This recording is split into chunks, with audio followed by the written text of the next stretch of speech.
Et nous ouvrons aujourd'hui un nouveau chapitre dans cette émission avec les analyses d'un ufologue connu et reconnu. Il porte à bout de bras depuis des années Lumière dans la nuit. Il s'agit bien sûr de Joël Ménard. Bonjour Joël. Bonjour Alex. Bienvenue sur notre antenne. À nouveau, je suis ravi de te recevoir. Tu es de passage à Paris. C'est la raison pour laquelle tu nous as appelé, hein, et nous on t'a dit viens à la radio. Mais pour dire quoi? Alors on a parlé avant, on avait prévu ce rendez-vous de longue date, et tu nous as dit que tu t'intéressais énormément, en ce moment en tout cas, parce qu'à chaque fois tu t'intéresses à plein de choses en ufologie, t'intéressais énormément aux réactions et aux actions des témoins d'apparitions d'OVNI. On va y revenir dans quelques instants. Avant cela, je pense aux nouveaux auditeurs ou aux jeunes auditeurs. Lumière dans la nuit, est-ce que tu pourrais nous présenter en quelques mots cette publication? Eh bien, Lumière dans la nuit, c'est une revue qui existe depuis février 58 et qui a toujours parlé d'ufologie, mais qui est devenue exclusivement consacrée à l'ufologie en janvier 68. Et cette revue s'attache à faire connaître les manifestations du phénomène et tous les constats qu'on peut faire à partir de ces manifestations. Voilà. Ce sont des enquêtes menées par des ufologues sur le terrain qui t'envoient des articles, des enquêtes menées, des... Oui, oui, c'est des gens qui s'intéressent au problème et qui s'y intéressent de façon active.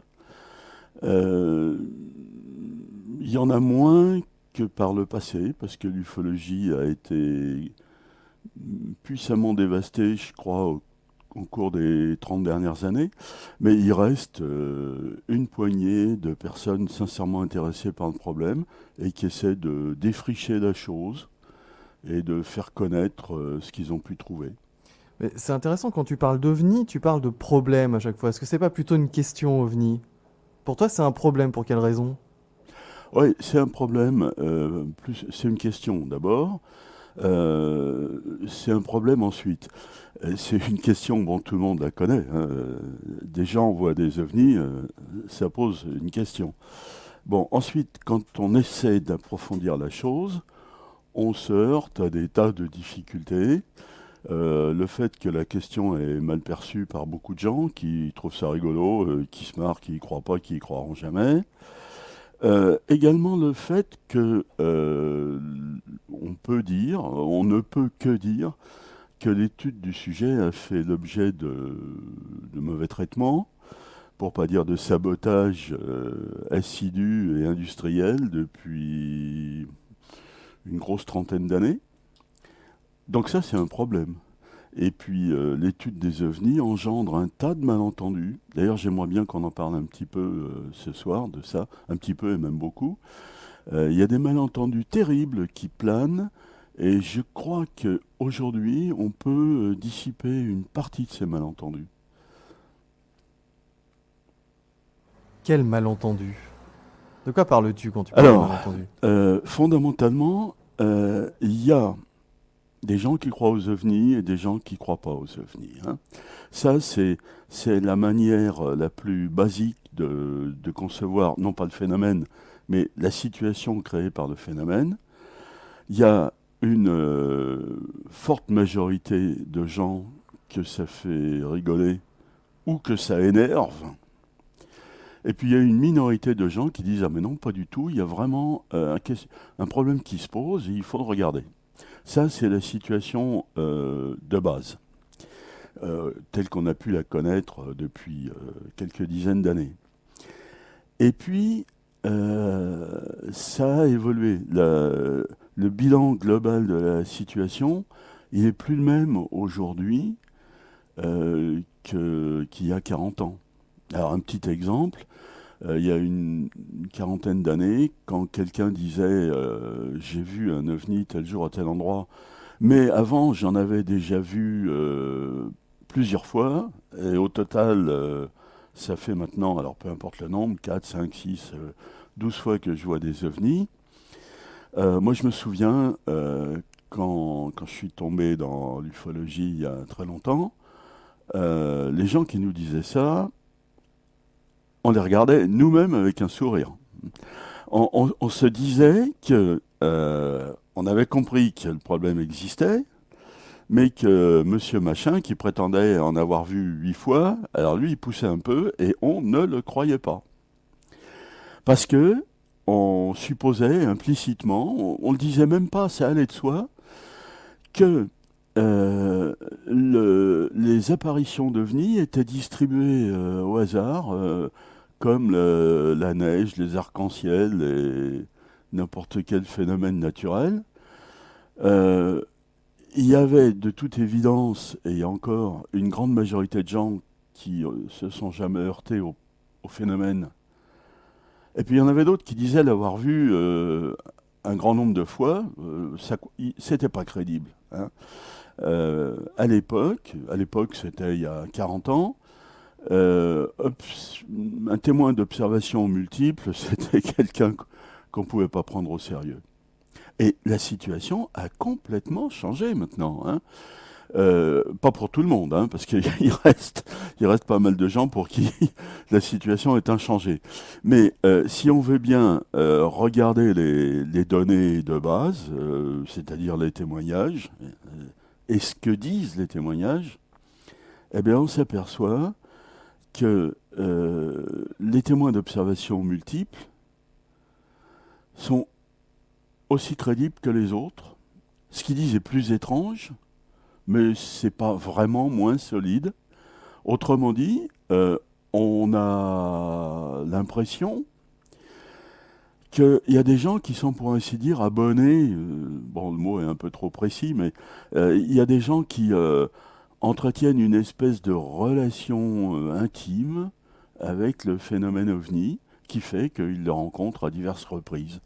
Ça, c'était une idée qui passait pas du tout il y a 40 ans. Aujourd'hui, parmi ceux qui veulent rien savoir, ça passe toujours pas, bon, ça, on peut rien faire. Mais parmi les gens qui veulent bien regarder ce qui se passe, et éventuellement aller un petit peu sur le terrain, aller voir les gens, c'est une idée qui, à mon avis, s'impose. Alors, c'est lourd de conséquences, parce que ça veut dire que l'idée qu'on se faisait des ovnis il y a 40 ans, c'est plus celle qu'on peut se faire aujourd'hui. On a quelque chose de plus complexe, mais il y a une masse d'éléments qui vient à l'appui des idées qu'on peut se faire maintenant. Et peut-être paradoxalement, trop d'éléments, ce qui complique la tâche. Oui, Parce que les médias ont évolué. On peut maintenant, au-delà de l'appareil photo, on a l'appareil photo numérique qui monte la photo immédiatement, mais qui peut être plus facilement truqué.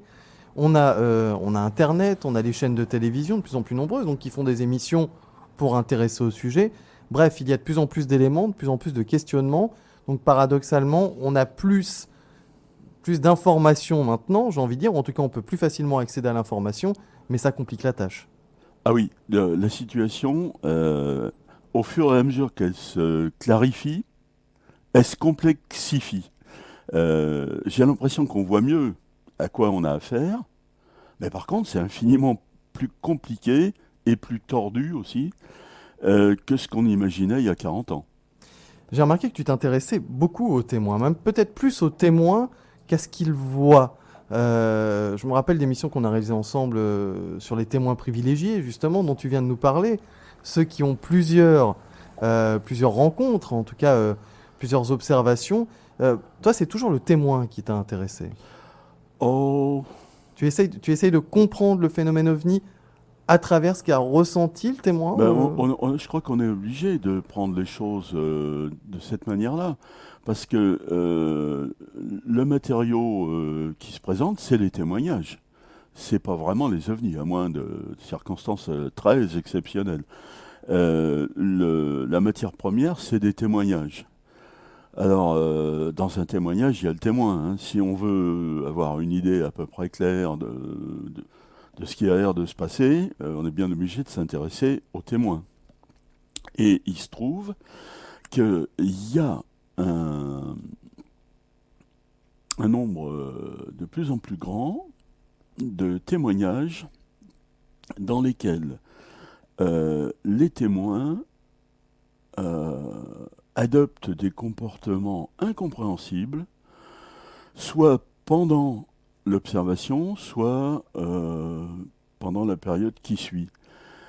Ça amène les gens qui regardent ça à se demander si le phénomène n'exerce pas une influence sur le témoin en le poussant à un comportement assez irrationnel. Alors il y a des exemples de ça qui sont criants. Bien sûr, quand on regarde ces trucs-là, on se souvient surtout des cas auxquels on s'est intéressé soi-même. Moi, je me souviens d'une rencontre qui n'est pas récente avec deux messieurs à la Souterraine dans la Creuse. Ces messieurs, bah, je crois qu'on peut dire leur nom, ils doivent être très âgés maintenant. De toute façon, leur nom, ils voulaient bien qu'on le publie, je l'ai publié. Messieurs Trentini et Jeannot. Ils étaient beaux-frères, l'un de l'autre, et réciproquement. Et en plus, ils avaient une autre raison de bien se connaître, parce qu'il y en avait un qui était entrepreneur de travaux publics, ou quelque chose comme ça, et l'autre qui était marchand de matériaux de construction. Donc, il y avait entre eux des liens familiaux, et puis des liens de travail, très probablement. Et en plus, ils avaient encore autre chose en commun, c'était le goût des écrevisses. Et ces messieurs aimaient bien, en pleine nuit, aller braconner les écrevisses, parce que sans doute ils trouvaient ça bon à manger, et ils se servaient. Grâce à eux, il n'y a plus d'écrevisses nulle part, mais ça, c'est un autre problème. Alors, une nuit de 1962, c'est pas récent, ça fait quand même 50 ans, hein. Messieurs Trentini et Jeannot étaient en train de braconner gaiement les écrevisses dans un petit ruisseau à l'entrée du hameau de Majla, qui est pas très loin de la Souterraine. Et c'est vraiment un ruisseau minuscule. Moi, quand je vois des témoins, j'aime bien me représenter géométriquement la position des gens, de la chose. Et je me souviens que je leur avais demandé sur quelle... Je devais avoir la carte sous le nez, et je leur ai demandé sur quelle rive du petit ruisseau ils étaient. Ils ont éclaté de rire, parce qu'en fait, ils avaient un pied sur chaque rive, tellement leur ruisseau était étroit. Et donc, c'était, je ne sais pas à quelle heure, mais vers minuit à peu près. Et ils étaient en train de s'occuper des écrevisses. Et puis, ils n'avaient pas envie de se faire piquer, parce que c'est quand même pas autorisé. Mais d'un autre côté, ils étaient relativement tranquilles, parce que ne devaient pas avoir grand monde à leur trousse. Et puis, brusquement, il y a une grosse lumière qui est arrivée, une lumière très très forte, très puissante, avec une autre plus petite à droite et une plus petite à gauche. Et ce truc-là est arrivé silencieusement vers eux, en grossissant, en grossissant. Et ils ont eu tous les deux la même réaction. Ils ont dit les gendarmes, c'est les gendarmes. Ils ont remballé le matériel vite fait. Ils ont cavalé jusqu'à leurs deux chevaux qui étaient garés au coin d'un bois 100 mètres plus loin. Ils sont montés dans les deux chevaux, ils sont partis. Et alors, ils ont eu un comportement que je ne comprendrai jamais, et qui eux-mêmes les avait étonnés, je crois. Pendant tout le trajet entre Majla et la Souterraine, ils ne se sont pas dit un mot. Moi, ça, j'arrive pas à le comprendre. Imagine qu'on soit en train de braconner des écrevisses, et un gros machin qui arrive, on se dit c'est les gendarmes, parce qu'on avait un petit peu les gendarmes dans sa tête avant. On est pris de panique parce qu'on n'a pas envie de se faire piquer. On rentre à la maison tranquillement, on va se coucher, on n'en parle pas. Ça me paraît aberrant. En plus, bon, il est évident que ce n'est pas les gendarmes pour 36 raisons. Ils imaginaient que c'était les gendarmes en hélicoptère qui venaient les choper sur le terrain. C'est ça, sans bruit. Un hélicoptère sans bruit en 1962. Déjà 50 ans après, des hélicoptères font toujours du bruit. Mais en plus, celui-là, il était complètement silencieux. Il avait l'aspect d'une énorme lumière. Et puis enfin, des gendarmes qui déploieraient un hélico quand on sait le prix de l'heure de vol pour aller choper deux gus qui sont en train de braconner les écrevisses. Bon, il valait mieux y aller en camionnette, ça coûtait moins cher. Donc il est clair que c'était pas ça l'explication, mais ils ne se sont pas dit un mot. Et je crois qu'au cours des années qui ont suivi, ils ont évoqué cet épisode entre eux un tout petit nombre de fois et au bout de très longtemps. Ce qui est incompréhensible. Moi, j'aurais compris que, étant monté dans la camionnette, il se soit dit, t'as vu, qu'est-ce que c'est? Tu crois que c'est les gendarmes? Ah bah oui, sûrement. Ah bah non, ça peut pas être les gendarmes. Ça peut pas être un hélico, ça fait pas de bruit. Bon, qu'ils en discutent encore et encore. Ils ont pas dit un mot. Alors, pour moi, ça a été le premier cas dont je me souvienne dans lequel des témoins ont eu un comportement incompréhensible. Après, j'ai trouvé d'autres choses. En 2000, j'ai recueilli le témoignage à Paris d'une dame, médecin, et de sa fille, qui avait vu un phénomène nocturne au-dessus de la mer, en Espagne. Elles étaient dans un immeuble en bordure de mer. La mer en question, c'est la Méditerranée. Et elles étaient à un étage assez élevé dans une tour. Elles avaient le rivage en dessous d'elles, et puis la mer. Et elles ont vu face à elles, au-dessus de la mer, immobile, un ensemble de points lumineux, elles ne savent pas très bien combien il y en avait, qui dessinaient à peu près la forme d'un œil, mais de façon discontinue. Hein. C'était des spots lumineux, je crois, elles ont dit. Et ça, c'était immobile devant elles, au-dessus de la mer. Alors, elles ont regardé ça, elles se sont posées des tas de questions. Au bout d'un moment, elles se sont dit que c'était fatigant de rester debout sur le balcon, et il y avait un lit pas très loin derrière elles, dans la pièce. Elles sont allées s'asseoir sur le lit, et elles ont continué à regarder cette chose-là. Et elles se sont réveillées le lendemain matin. Elles s'étaient endormies en regardant le phénomène. Dans cette histoire-là, on a deux témoins qui s'endorment en regardant un ovni. C'est quand même bizarre comme comportement. Puis on est en 2000, c'est un truc qui est arrivé il y a pas si longtemps que ça. C'était antérieur à 2000. C'était Puisque, antérieur à 2000. oui. Parce que, je veux dire, on peut prendre un appareil photo si ça a duré aussi longtemps. Non, je ne crois pas qu'elles aient pris un appareil photo. Je ne sais même plus si elles en avaient un. L'élément qui m'a frappé, c'est le fait qu'elles soient endormies. Bien sûr. C'est vrai que c'est surprenant quand même.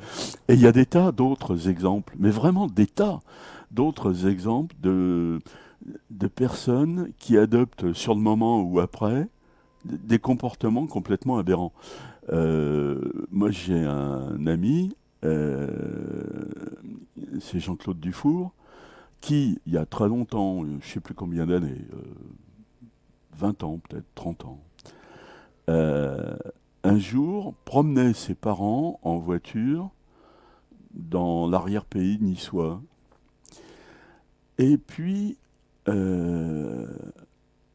c'était un dimanche après-midi, et il y a eu un moment où ils ont vu au-dessus d'une vallée un objet qui était un objet de forme allongée, si je me souviens bien, immobile au-dessus d'un ravin. Alors, ils se sont arrêtés, et puis ils ont regardé ça, ils sont descendus de la voiture, ils ont regardé la chose, ils se sont posés des questions, et à un moment ils ont entendu du bruit derrière eux, et ils ont vu sortir des fourrés, un chasseur armé jusqu'aux dents. Alors ils se sont retournés pour voir qui faisait ce bruit dans les buissons.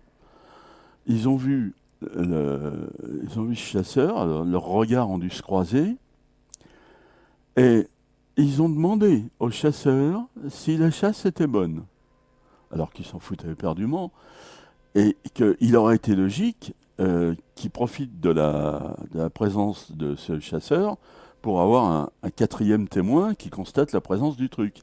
Eh bien, pas du tout. Ils lui ont demandé si tout allait bien. L'autre a répondu par un grognement et est parti. Là encore, c'est comme s'ils n'avaient pas été maîtres d'eux-mêmes euh, pendant l'événement. Et puis on pourrait multiplier les exemples. Est-ce que tu pourrais rapprocher ça du thème d'une émission qu'on avait fait ensemble précédemment sur le ridicule?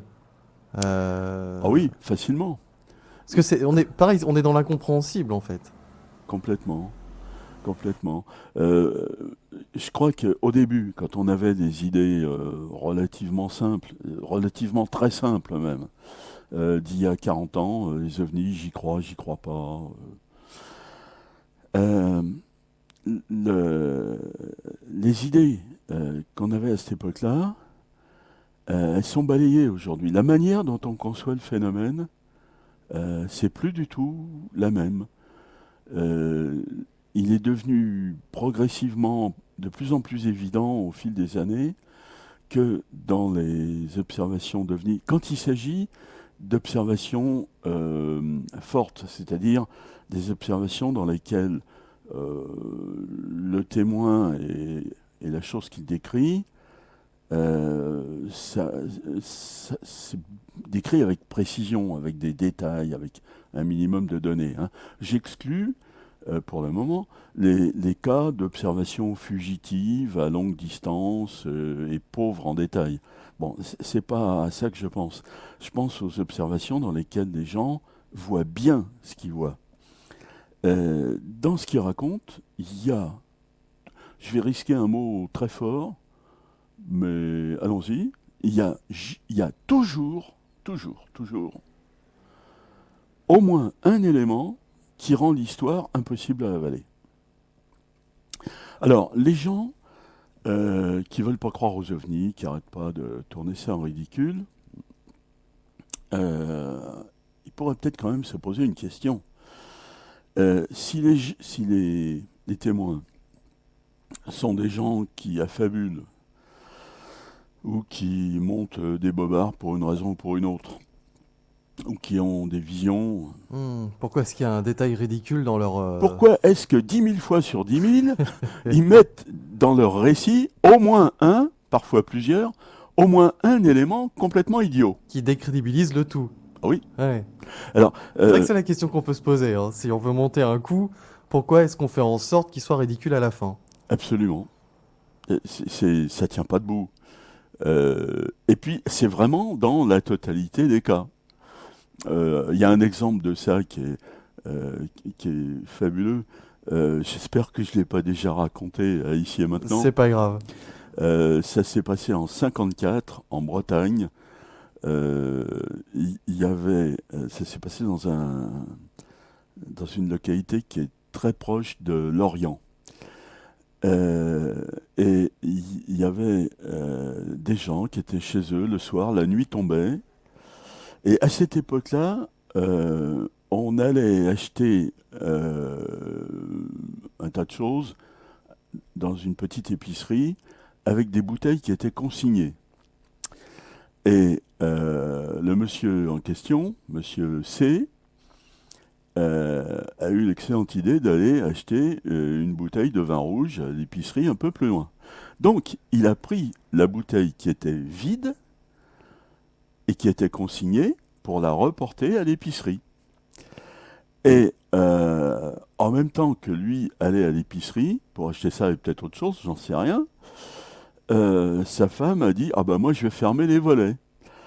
Et ce monsieur est parti et pour porter la bouteille, il a mis son doigt, son index sans doute, dans le goulot et il est parti en jouant avec la bouteille qui tenait par le goulot. Et il venait de sortir, la porte était ouverte et sa femme a vu brusquement un gros truc lumineux qui... Je connais pas tous les détails par cœur, hein, mais en gros, elle a vu une soucoupe volante se poser et en sortir des petits personnages comme des petits nains de dessins animés avec peut-être des chapeaux pointus, des détails comme ça, complètement idiots. Et les petits personnages sont arrivés en file indienne, comme les Dalton, et sont rentrés dans la maison. Alors, elle était tétanisée, elle savait pas comment réagir. Les petits nains ont fait le tour de la table, je crois, qui était au milieu de la pièce, euh, une fois ou plusieurs, je sais pas. Ils sont repartis et hop, ça s'est envolé. Au moment où ça s'est produit, son mari, lui, n'a rien vu parce qu'il tournait le dos au phénomène. Il allait toujours vers l'épicerie avec sa bouteille vide qui tenait par l'index. Et à ce moment-là, à peu près, à 1 ou 2 secondes près, la bouteille s'est cassée au niveau de l'index. Il n'avait plus que le goulot autour de l'index et le reste de la bouteille est tombé par terre. Dommage pour la consigne. Mais il n'a pas fait le lien avec ce qui se passait peut-être 100 mètres derrière lui, parce que justement, il ne voyait pas ça. Mais les deux choses se sont produites en même temps, comme si la présence de l'objet avait, par je ne sais quelle émanation, ultrason, provoqué la rupture du goulot. Bon, difficile à imaginer, mais bon. Il y a dans cette histoire-là plusieurs détails qui font vachement rigoler, hein.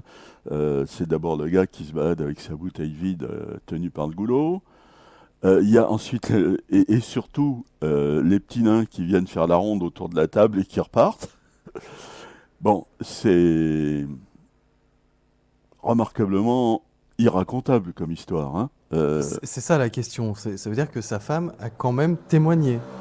Oui, ces gens-là ont témoigné, en particulier Madame, je crois. Ouais. Mais c'est pas une histoire que je connais bien Non, en mais ce qui est détail, hein. incroyable, c'est qu'elle ait témoigné, parce que pour se ridiculiser, il n'y a pas mieux là. Ah, ça c'est efficace, oui.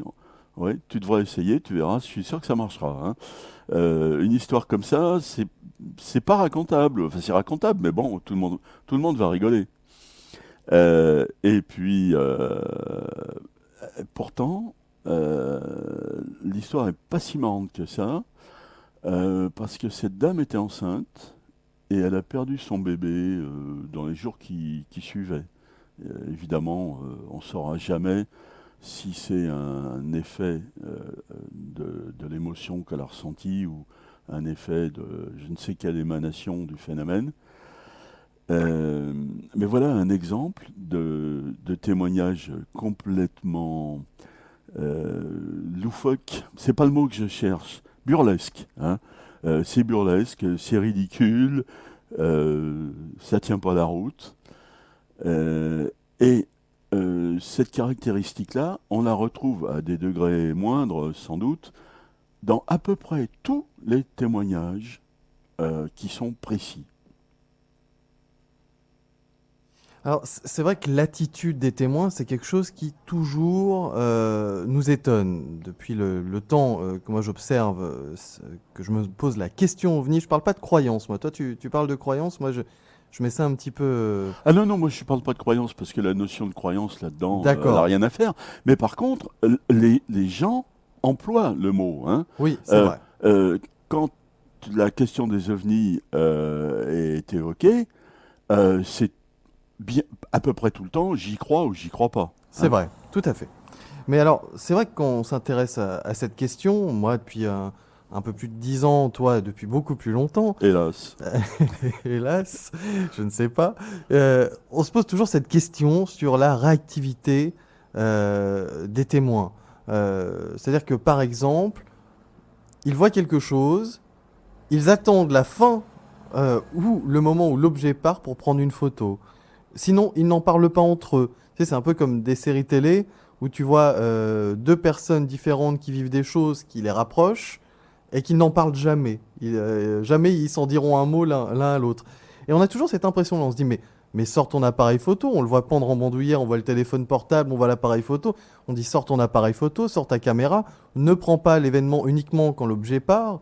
Bref, il y a toujours ce questionnement posé comme si les témoins alors recevaient ou des informations ou une injonction leur disant de ne rien faire, parce que c'est aussi un thème hein, qui est débattu dans l'ufologie.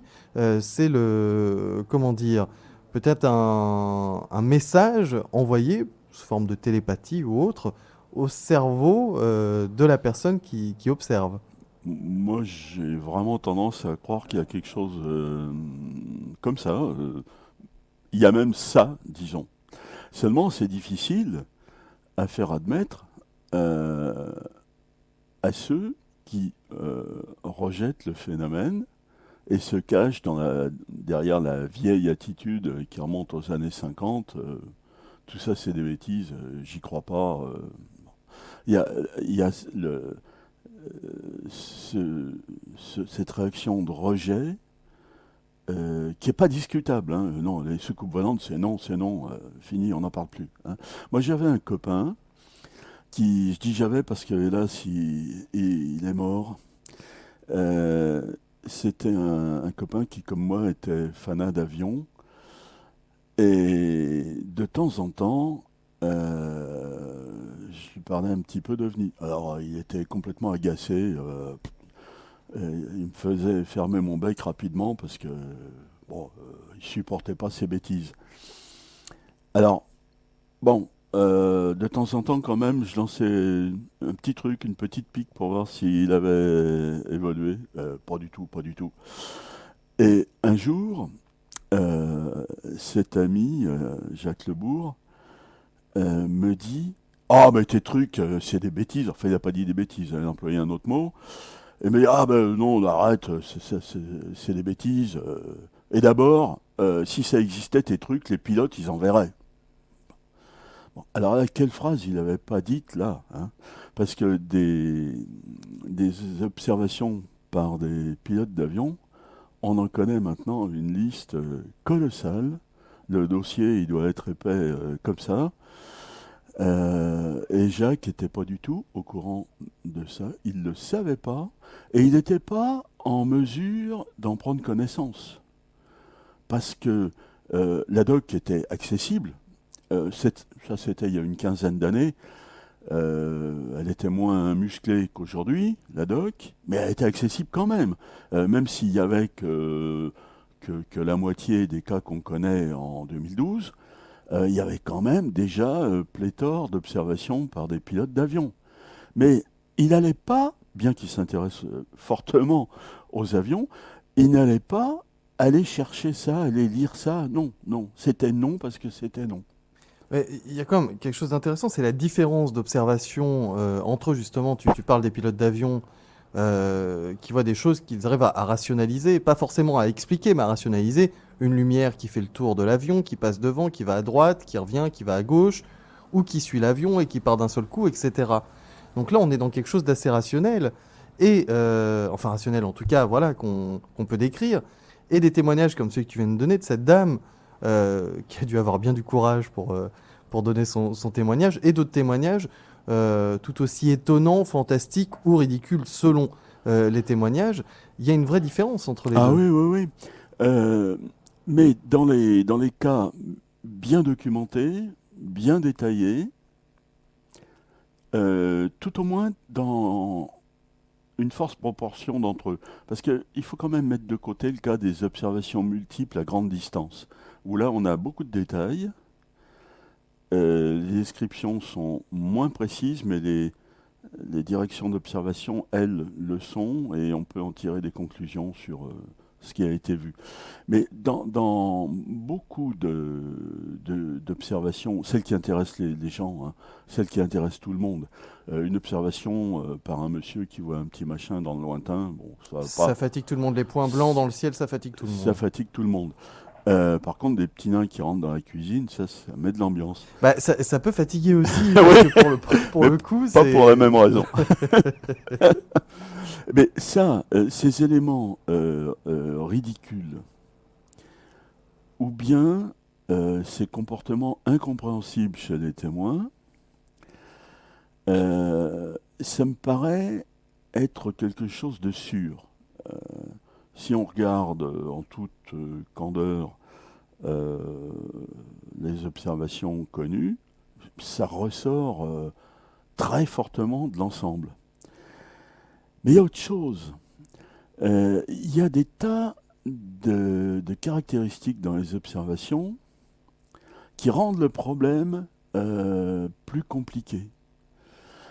Aimé Michel a écrit, je crois, écrit ou dit une phrase que j'aime bien. Il a dit les ovnis, c'est une vérité déguisée en mensonge.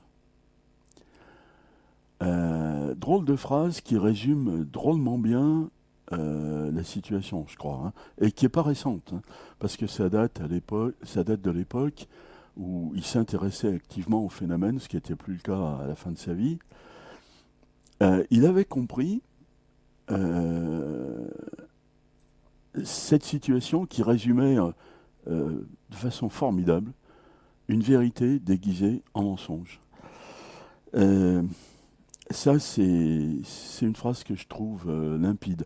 Et d'ailleurs, ça dit bien qu'aujourd'hui, nous sommes en train d'enfoncer des portes qui sont déjà ouvertes.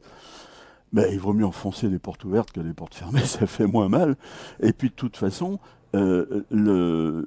cet aspect de la situation est si peu connu qu'on peut toujours en parler, même s'il est connu depuis 50 ans. Mais alors, Joël, ces personnes dont tu nous as parlé au tout début, celles que tu as interviewées, quand tu leur demandais en face à face, par exemple, la mère et la fille qui étaient en Espagne, Oui. ce, pourquoi, parce que tu me dis, elles sont endormies sur le lit en regardant l'événement.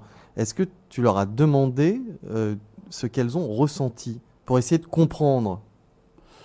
Oui, c'était quand même il y a une douzaine d'années. J'ai pas des souvenirs très précis en réponse à cette Donc ça veut question-là. dire qu'elles t'ont pas donné de réponse qui correspondait. Je crois qu'elle n'en avait pas.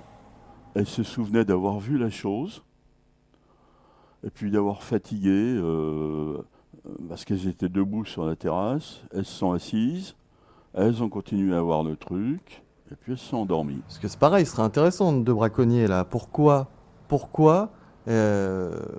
est-ce ils ont à peine évoqué le cas entre eux et pourquoi est-ce que ils n'en ont pas parlé? Pourquoi est-ce qu'ils ont cru que c'était la gendarmerie alors que clairement ça pouvait pas être la gendarmerie?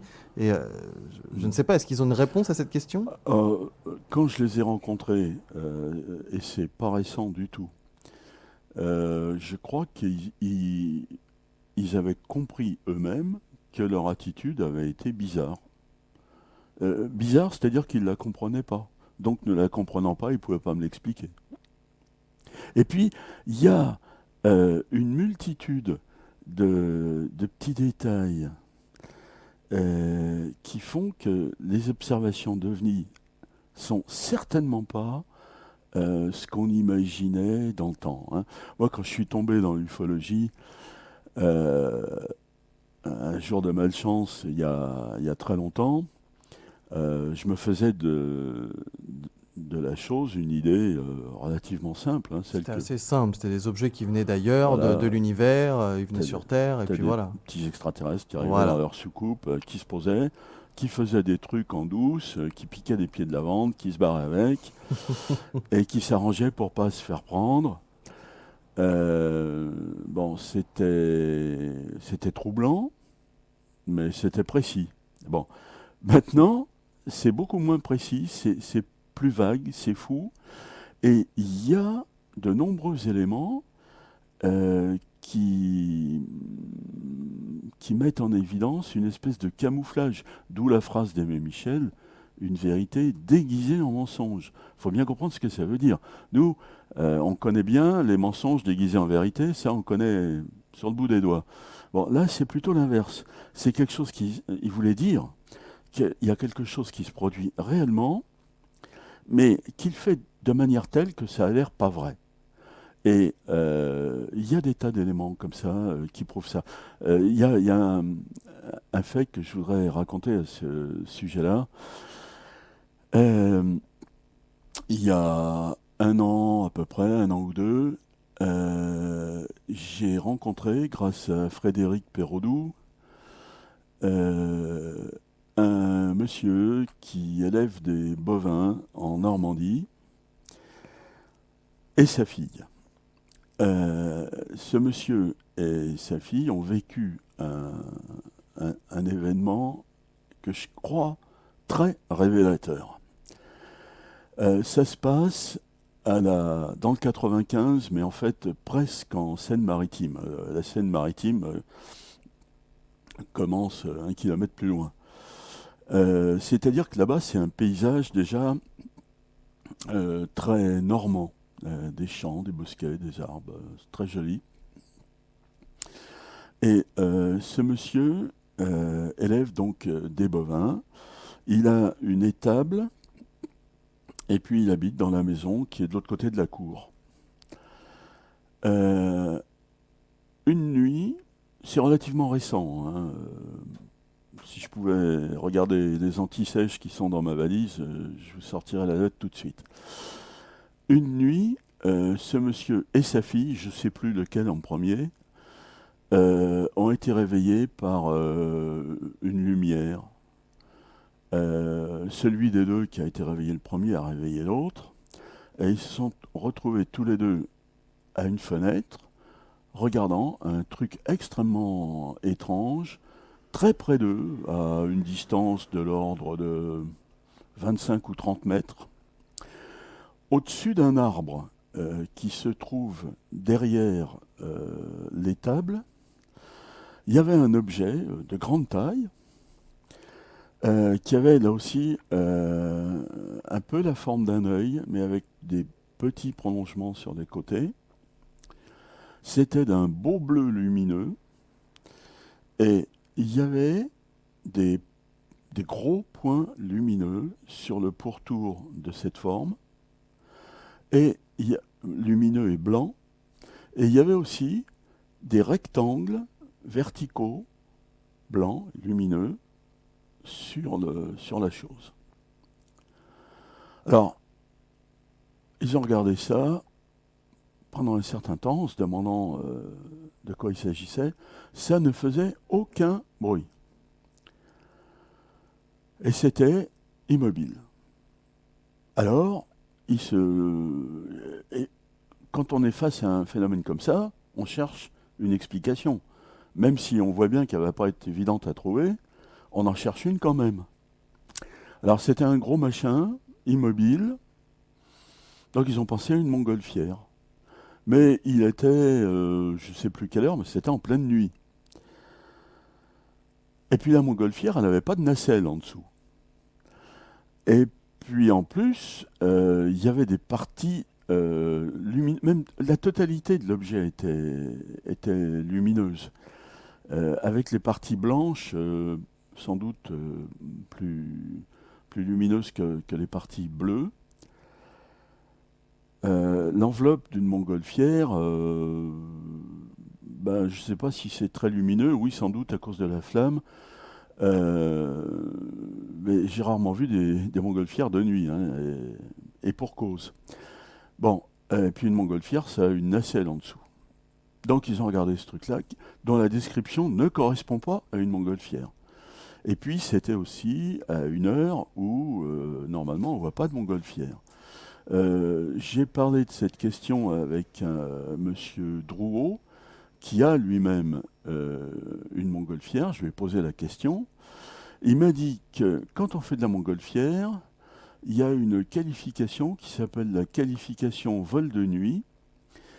Mais malgré le nom que ça porte, ça n'autorise que le vol au crépuscule.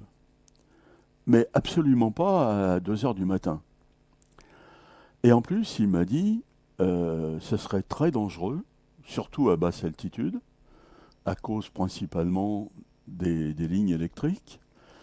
Ce serait extrêmement dangereux et en cas d'accident, aucune compagnie d'assurance n'accepterait de rembourser les dégâts. Il m'a dit, personne serait assez fou pour aller se promener en montgolfière, principalement à basse altitude, mais de toute façon, aller se promener en montgolfière à 3 heures du matin, c'est une idée complètement aberrante.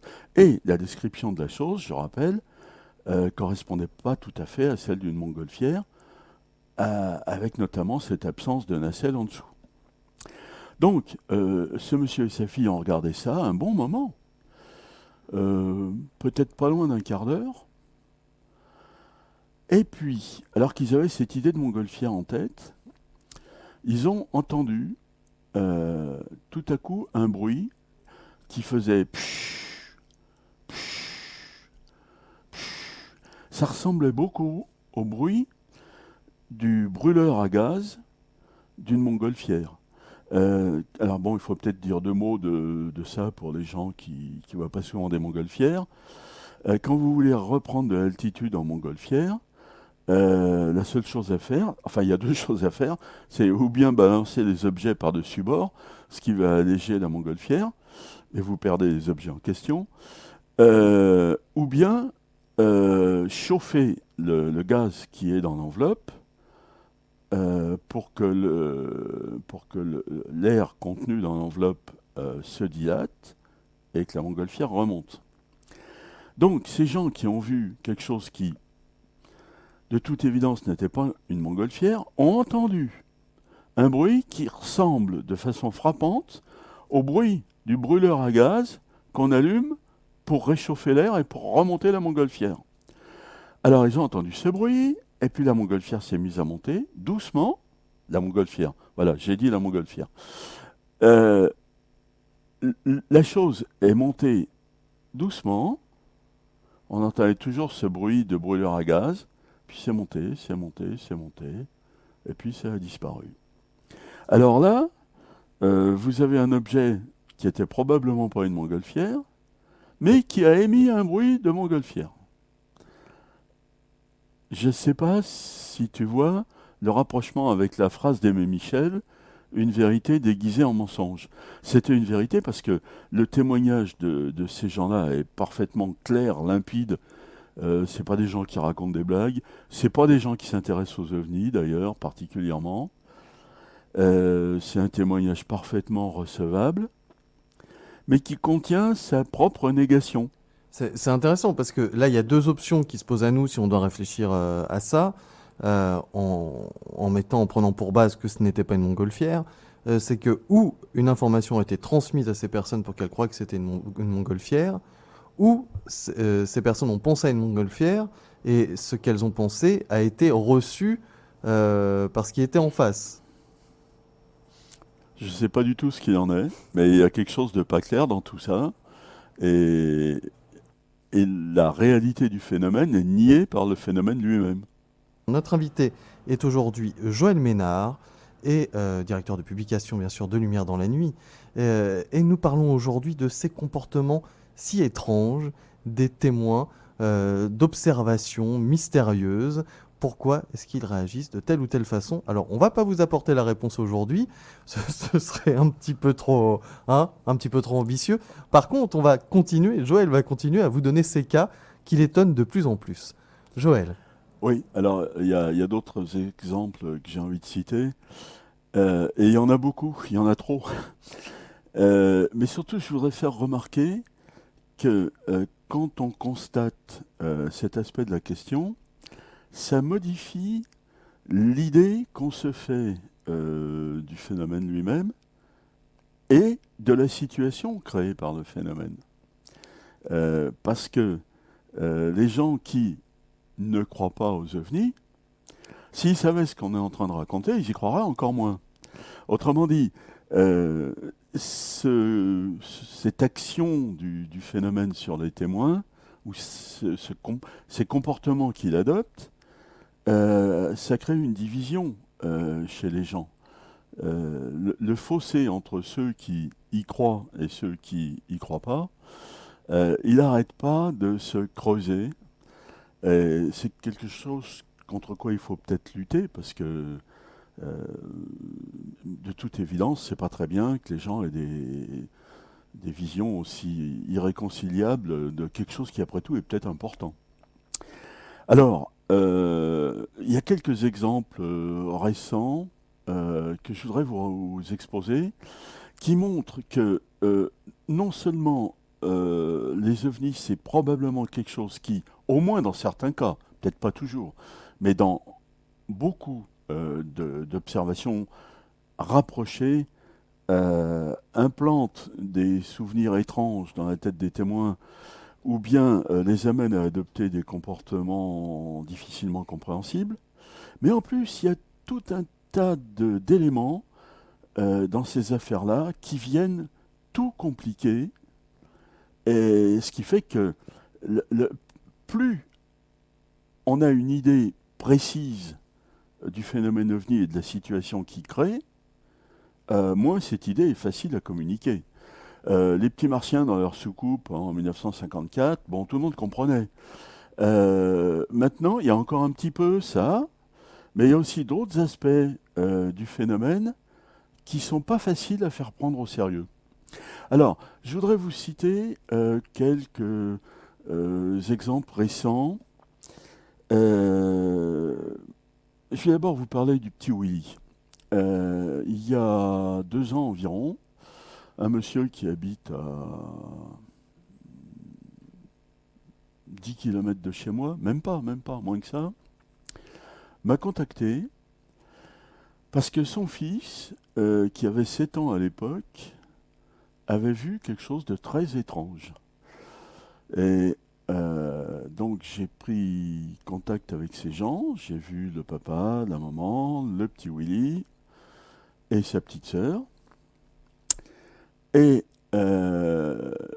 l'observation du petit Willy est la suivante. Ses parents habitent une maison au-dessus de laquelle il y a une ligne haute tension qui passe.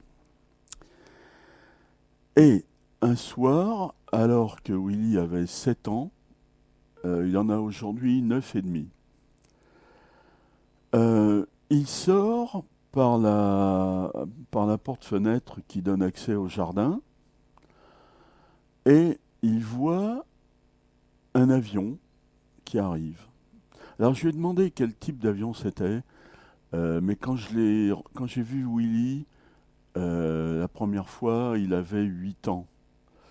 Donc j'ai essayé de savoir si c'était un avion de ligne, un avion militaire, un gros, petit, un avion de tourisme, et il n'a pas su me répondre, hein.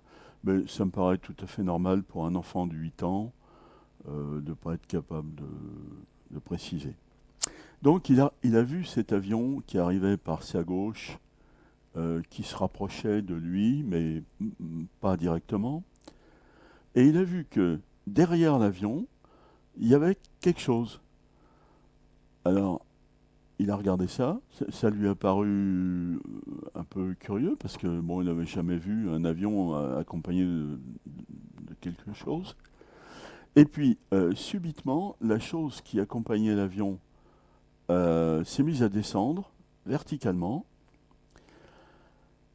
Ça s'est rapproché du sol, ça s'est arrêté à peut-être 10 ou 15 mètres, on ne saura jamais, d'altitude. Et puis ça s'est mis à vibrer sur place. Et là, Willy a bien vu l'objet. Quand je lui ai demandé de m'expliquer la forme de l'objet, il a comparé ça avec les blocs en béton qui servent à équilibrer la flèche des grues, hein. Si vous regardez une grue de chantier, il y a un des bras de la grue qui est plus long que l'autre, mais à l'extrémité du bras le plus court, il y a des blocs de béton que je ne voudrais pas être chargé de soulever. Il a comparé ça à ça, par la forme et par la couleur. Et bon, quand je lui ai demandé la taille, il m'a dit que c'était grand comme la table. Donc ça faisait peut-être dans les 2 mètres. Donc il a vu cette espèce de parallélépipède rectangle qui est descendu, qui s'est mis à vibrer, et s'est passé très près de lui, entre lui et le pylône suivant, hein, donc à une distance de l'ordre de peut-être 15 mètres, 20 mètres, là encore on ne saura jamais, c'est passé sous la ligne à haute tension, c'est remonté, et ça a disparu derrière le toit de la maison voisine. Alors déjà, c'est pas banal comme observation. Ce qui m'a frappé quand j'ai vu Willy la première fois, c'est le sérieux de ce petit garçon. J'avais jamais vu un petit garçon de 8 ans comme ça. En général, un petit garçon de 8 ans, ça a envie de rigoler.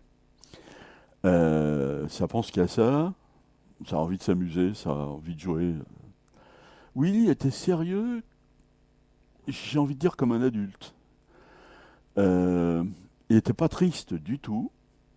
Il me donnait l'impression d'être un petit garçon qui vivait dans une ambiance très sereine, d'abord parce que ses parents sont des gens adorables, et puis lui-même était complètement... Il était posé en fait. Il était posé, il était zen, il en rajoutait pas du tout. Et il répondait aux questions que je lui posais, mais il prenait pas l'initiative de m'expliquer la chose. Encore une fois, il avait 8 ans, hein.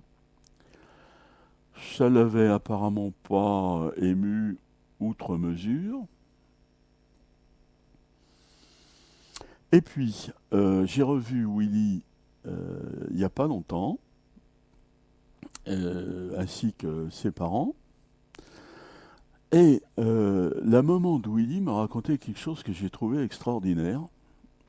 Willy, qui est un petit garçon, encore une fois, très sérieux, inutile de dire qu'il doit être drôlement bon à l'école, drôlement studieux. Il est très bricoleur aussi. Il construit des cabanes en bois dans le jardin, et il a construit une voiture en bois avec des planches et des roues. Et il n'y a pas de moteur évidemment, mais le moteur c'est ses jambes par un trou qui dépasse devant lui. Enfin, ça me paraît pas mal quand même pour un petit garçon d'aujourd'hui 9 ans, de construire comme ça des voitures en bois avec lesquelles il peut se déplacer. Il est très, il est très doué de ses mains pour construire des choses. Et puis il est parfaitement calme. Alors, le plus drôle, c'est ce que m'a dit sa maman. Depuis longtemps, Willy a dit à sa mère, qui se souvient très bien de la clinique où il est né, et il se souvient que la première chose qu'il a vue, c'était les yeux de sa mère qu'il regardait. Alors lui, il arrivait, il débarquait, hein, il voit un visage avec deux yeux qui le regardent, et puis un visage qui lui parle sans doute, certainement d'ailleurs. Il se souvient de ça.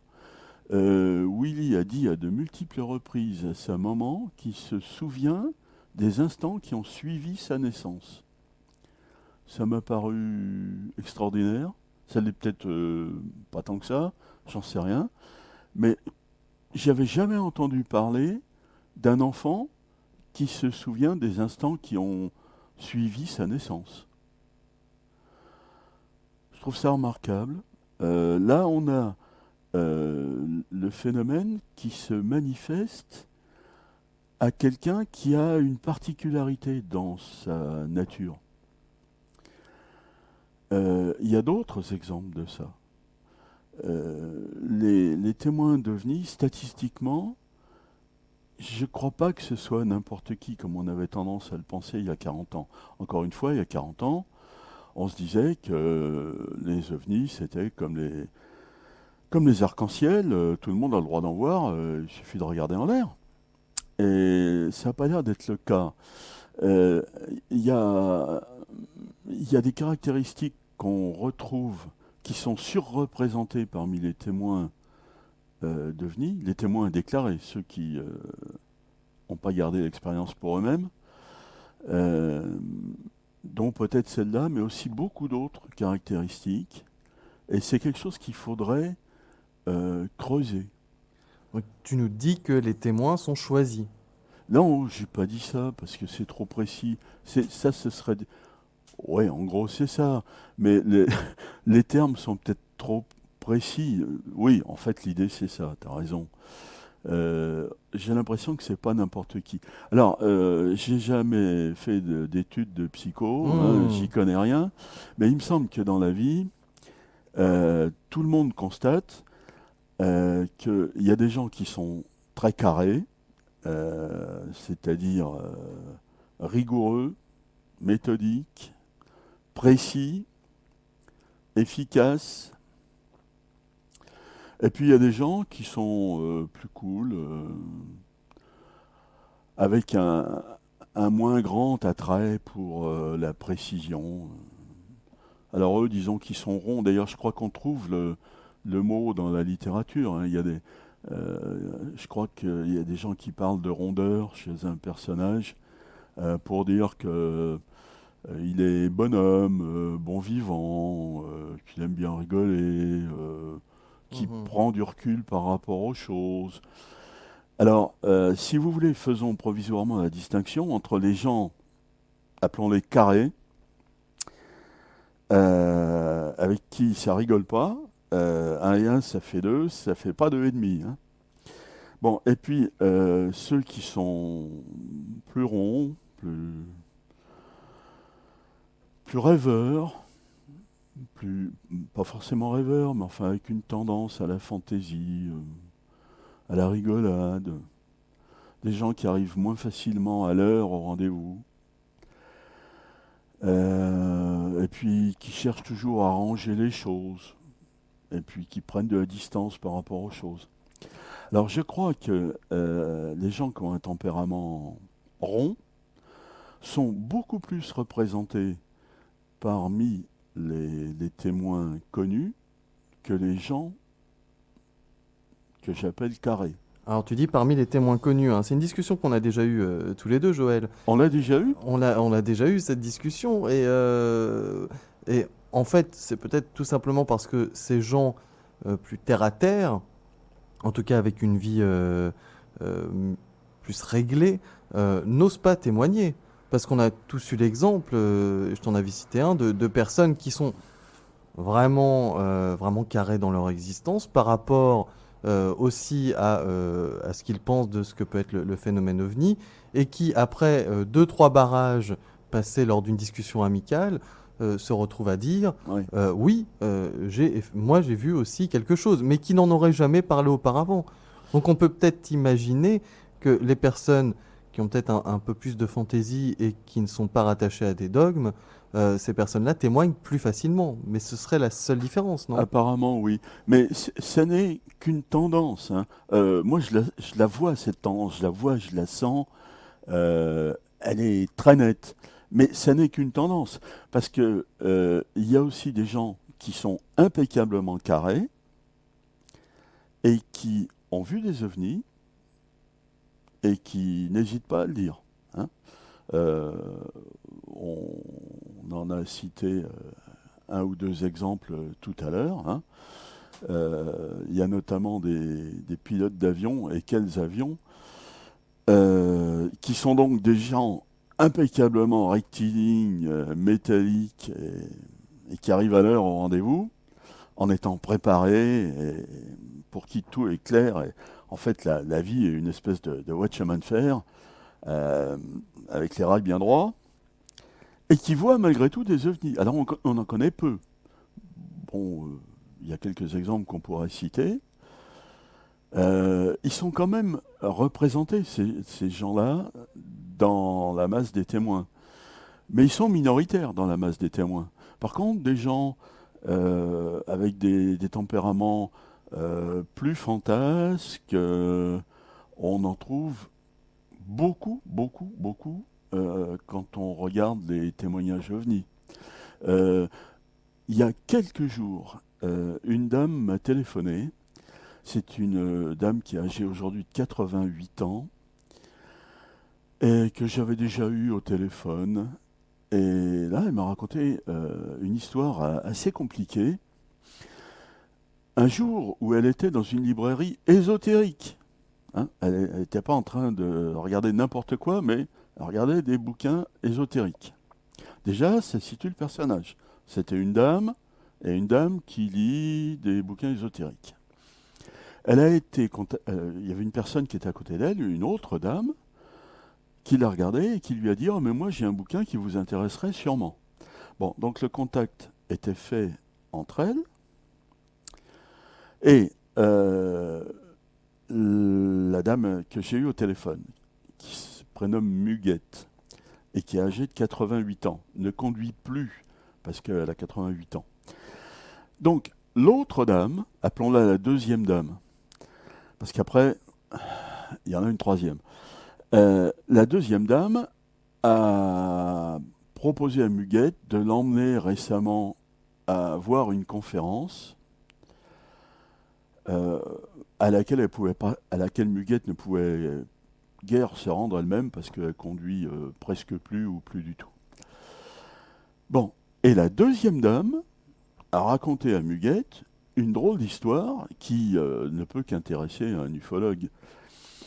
Alors, cette histoire est la suivante. La deuxième dame a une fille qui vit à Toulouse avec un monsieur. Et ces gens-là ont un chat. Et à une date que je ne connais pas, mais peut-être il n'y a pas très longtemps, la fille de la deuxième dame et son mari étaient en train de promener leur chat dans les champs. Il y a des gens qui ont des chats, par exemple des gens qui habitent en immeuble ont des chats, s'aperçoivent que le chat vit toute sa vie dans un cube et de temps en temps vont promener le chat à la campagne. Donc l'histoire est la suivante. Ces deux personnes vont promener leur chat à la campagne et tombent sur un atterrissage d'OVNI. Alors je ne connais pas le déroulement, mais ils voient quelque chose comme un OVNI qui se pose, ou qui est au sol, ou qui décolle. Donc ils sont stupéfaits, et à ce moment-là, ils entendent derrière eux, ils entendent ou ils voient une grosse voiture noire, avec deux messieurs très sérieux qui sortent de la voiture, et qui leur disent « Bon alors, d'abord vous n'avez rien vu, hein, et puis ensuite vous allez nous suivre au commissariat, allez venez ». Bon, je ne connais pas la suite de l'histoire parce qu'elle ne m'a pas été racontée avec plus de précision par Muguette qui n'en sait pas davantage. Mais en gros, c'est ça. Il y a, bon, on appelle ça des mibes, hein, des messieurs avec des visages plus que sérieux. Tu as écrit un livre là-dessus, hein, d'ailleurs. Oui, Il va être réédité, non? oui, il l'est. Parce que tu m'avais dit, c'est Ouais. ça, il est réédité. Hein. Ouais, il l'est. Ouais. Ouais, malheureusement, les histoires plus tangibles, plus vérifiables aux sources, ont un peu moins de succès auprès du public. Mais ça, c'est la vie. Alors, donc voilà l'histoire. Alors, quand Muguette m'a raconté ça au téléphone, c'était il n'y a pas une semaine. Hein. Sur le moment, je me suis dit, wow, quel truc formidable, il faut que j'approfondisse ça. En même temps, j'avais un petit mouvement de recul parce que l'histoire de MIB, j'aime pas trop. Mais bon, là, quand il faut y aller. Donc, j'ai demandé à Muguette si je pouvais entrer en contact avec la deuxième dame ou directement avec les témoins de cet événement. Il y a un détail que j'ai oublié de dire, c'est que la voiture est apparue brusquement derrière eux. Imagine que tu es à la campagne, tu marches sur un petit chemin de campagne, c'est désert, c'est tranquille, c'est champêtre, tu laisses gambader ton chat. Bon, s'il y a une voiture qui arrive, tu l'entends. Là, la voiture, apparemment, est apparue quasi instantanément, juste derrière eux. C'est bizarre comme mode d'apparition pour une grosse voiture. Alors, donc j'ai demandé si je pouvais entrer en contact avec les protagonistes ou avec l'intermédiaire. Ah, mais là, c'était pas... Oh là là, c'était pas possible, ce serait très difficile. Alors, bon, j'ai pas demandé trop à rencontrer les témoins, du moins pas tout de suite. J'ai demandé à rencontrer la deuxième dame, celle par qui Muguette avait eu connaissance de l'histoire. Ah, mais c'est pas simple, parce que Muguette, il y a sa sœur qui vient d'acheter une maison, elle est en train de repeindre les volets, puis il y a son beau-frère qui a eu un accident de voiture, et puis bon. Alors moi, je ramenais toujours Muguette dans l'axe en lui demandant s'il y avait moyen d'entrer en contact avec cette dame. Je lui ai proposé de me déplacer, parce que tout ça, c'est à peut-être une centaine de kilomètres de chez moi. Je lui ai proposé de me déplacer pour aller recueillir l'histoire auprès de la deuxième dame.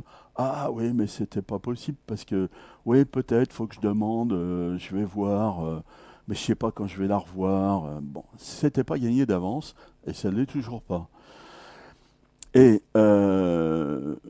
Muguette, qui avait eu la gentillesse de me raconter cette formidable histoire, m'abreuvait de détails sur la conférence à laquelle la deuxième dame l'avait emmenée.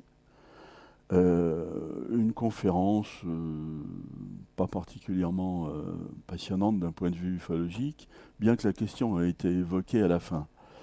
Bon, là-dessus, j'avais tous les détails que je voulais. Mais pour rencontrer la deuxième dame, celle qui détient la clé de cette histoire. Oh là là, pas tout de suite, je sais pas, je vais demander, faut voir. Bon, ça m'a l'air très très mal parti. Donc, je crois pas que je rencontrerai les protagonistes de la rencontre avec les MIB. Je crois même pas que je rencontrerai la deuxième dame. Euh, alors là, on est dans une histoire formidable. Ah, pour être formidable, c'est formidable, hein. Une voiture qui apparaît sur place, une grosse voiture noire avec des MIB dedans. C'est bouleversant. Seulement, c'est pas vérifiable. On tombe souvent sur des situations plus ou moins assimilables à ça en ufologie. C'est très curieux. Ce qui me paraît intéressant, c'est de vérifier tout ce qui est vérifiable. Quand les vérifications ne sont pas possibles, c'est bien gênant. Et souvent, c'est les histoires les plus riches en détails et en implications qui sont invérifiables. C'est curieux. Ceux qu'on appelle des sceptiques, face à une telle histoire, seraient complètement ravis. Ils constateraient que je suis en train de dire que les grosses histoires d'OVNI sont rarement, se prêtent rarement à des vérifications approfondies. Eh bien oui, admettons-le, puisque c'est vrai. C'est comme ça. Euh, Plus une histoire d'OVNI est intéressante, parce que riche en détails et parlante, plus il est difficile d'aller au fond des choses. Et quand on réussit, quand on a le contact avec les personnes euh, qui sont à l'origine du truc, euh, plus on approfondit, plus on découvre des aspects curieux, bizarres, parfois pas très clairs. Euh, il faut reconnaître que cette réalité-là du phénomène justifie en partie seulement, l'attitude de ceux qui se prétendent sceptiques et qui sont en fait des négateurs. Il y a des jours où je me dis, dans le fond, je les comprends un peu. Parce que ces histoires sont tellement abracadabrantes. Les vérifications sont tellement problématiques ou impossibles que je comprends que les gens aient envie d'envoyer balader tout ça. Mais pourtant, dans l'ensemble des témoignages, il y en a qui sont costauds, solides, et qui permettent des vérifications. Et ces observations-là, qui sont à mon avis les plus intéressantes, c'est ce qu'on appelle les observations fortes, les observations solides. Les prétendus sceptiques n'aiment pas trop en parler. Tu peux nous citer une observation solide pour que les auditeurs qui découvrent Oh ben, le sujet... une, non, mais 200, oui. 200, oui. Bon, je crois qu'historiquement, on peut en prenant les choses par ordre chronologique, je veux dire. Il y a l'histoire de Los Angeles le 25 février 1942. Et dans celles sur lesquelles tu as enquêté, Alors, il y a le 5 novembre 90. je t'en prie. Je vais pas revenir une fois de plus sur le 5 novembre en détail, parce que les gens diraient, ils auraient raison, que je fais une fixation là-dessus. Mais oui, je fais une fixation parce que j'ai rencontré beaucoup de témoins de la soirée du 5 novembre 90, et alors, ça, quel truc formidable. Un nombre énorme de personnes parfaitement dignes de foi, sur pratiquement tout le territoire français, plus en Suisse et un petit peu dans le sud de l'Allemagne, qui décrivent des objets monstrueux qui leur sont passés au-dessus de la tête. Et puis une explication officielle qui est très jolie, très propre, très clean comme explication, mais qui tient pas. Qui tient pas, mais qui est toujours réaffirmée. Alors ça, c'est l'exemple même de l'observation solide, solide à condition qu'on veuille bien regarder les témoignages, qu'on ne commence pas par l'explication. Et les gens qui luttent contre l'ufologie, qui la freinent, qui la sabote, ne sont pas du tout enclins à rencontrer des témoins du 5 novembre. Ça, c'est un bon exemple, mais il y en a d'autres. On peut en dire autant du 31 mars 93, de la formidable vague d'août 98, que personne ne connaît, mais pour laquelle il y a de sacrés éléments. Bon, c'est ces observations-là qu'il faudrait faire connaître en priorité. Et moi, je me trouve dans une situation qui est un peu absurde, parce que j'aime 1000 fois plus faire connaître une observation solide. Alors solide, ça veut dire avec des témoins multiples, avec des effets physiques, dûment constatés, et avec des documents qui attestent l'authenticité des faits.